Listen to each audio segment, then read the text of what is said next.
Hello, it is Throwback Thursday, April 18th, 2019. Steve Sipress here, and yes, that is a big, beautiful full moon rising just over the mountains behind me, which is technically in the front of our home here up in the mountains in the East Valley of Phoenix, Arizona. How about that? Check it out. In fact, hang on, how do I do this? There you go. Check it out. Wow. Okay, anyway. So check it out. Look what arrived on our doorstep.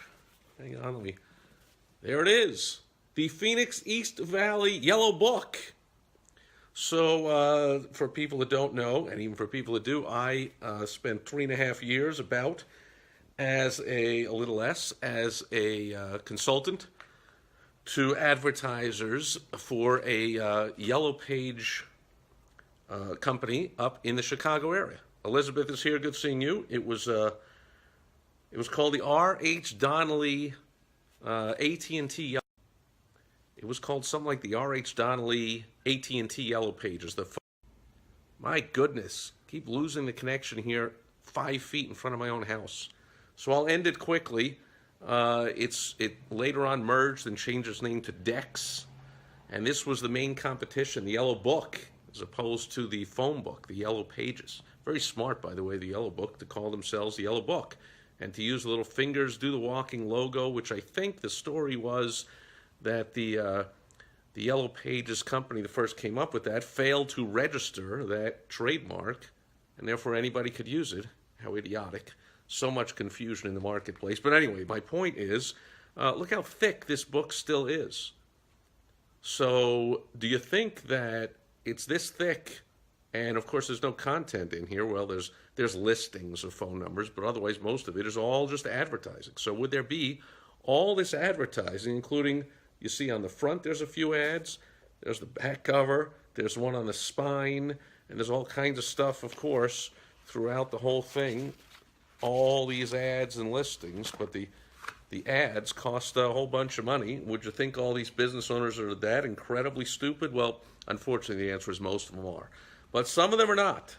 This is just one of the ways, that's the last W in the WOW strategy, the way or ways that you use to do your advertising and marketing. And this is still an effective way, as all ways are.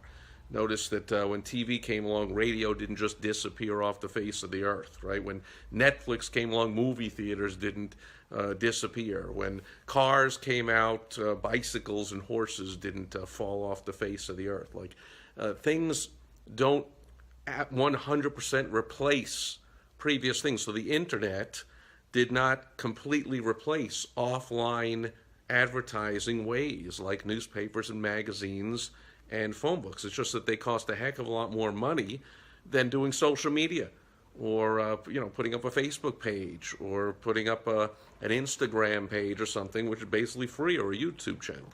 So, however, because of that low barrier to entry, most online marketing, advertising, sales is absolutely crap.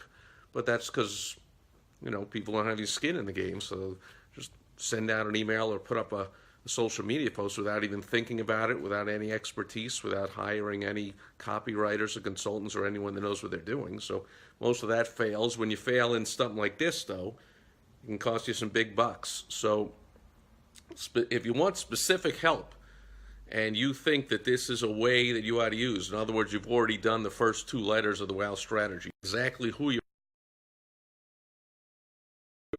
is, and you understand what offer you make to them that's irresistible to them, then and only then, boy, am I losing this connection, can you possibly start thinking about the ways to get that irresistible offer in front of an ideal target who. If you want specific help with any of that, go to helpfromsteve.com and I'll help you out.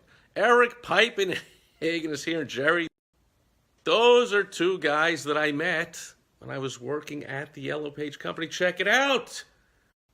And this is not the, man, we're losing the connection again. Even though this is mini, this is the only one we got. I think this is the size of this book when we were in Chicago, they came out with as the mini. I think this is the only size there is now. Okay, I'm going to cut it off before I get cut off completely. I'm tired of going in and out. That'll do it for Throwback Thursday. The book falls with a thud as the big, beautiful full moon rises behind me over the mountains, and Ace says the mini book is much more. Yeah, right. That was the pitch, right? So, oh, put it in the car. But of course, what was it? It was a great way that they could increase everyone's advertising by 10% surcharge or whatever it was to get into the two books. Because why would you not want to be in the two books? So of course they figured out a way while everyone was pulling their money out of the book and moving it to the internet that they would find a way to save the print.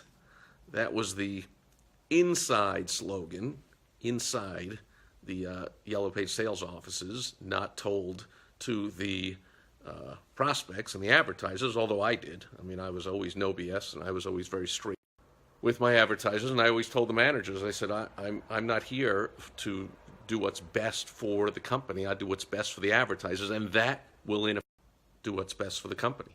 And so I would tell them straight out, they want to save the print. However, it would work. I'd say they want to save the print. So they're giving you all kinds of deals and doing all kinds of things, and I would give them all the best deals and create the best ads for them and get them making money. Because you can make money in any way that there is. You just got to do it the right way. And Ace says, if it's in a drawer or you come, right, that was all the talk. Well, now here it is. It's I think it's the only size they have here, and whatever. That'll do it. What a spectacular, beautiful full moon. Is that not? Just had and record that for you. That'll do it for Throwback Thursday. Bringing back the memories. I left there a little over 10 years ago. Started there a little over 13 years ago. Started there, my first day actually was on Halloween, I think 2005.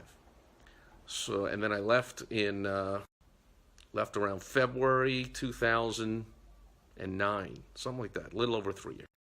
Anyway, that'll do it for Throwback Thursday. I'll be back tomorrow on Foundation Friday with a basic business building tip for you. See you then. Bye-bye.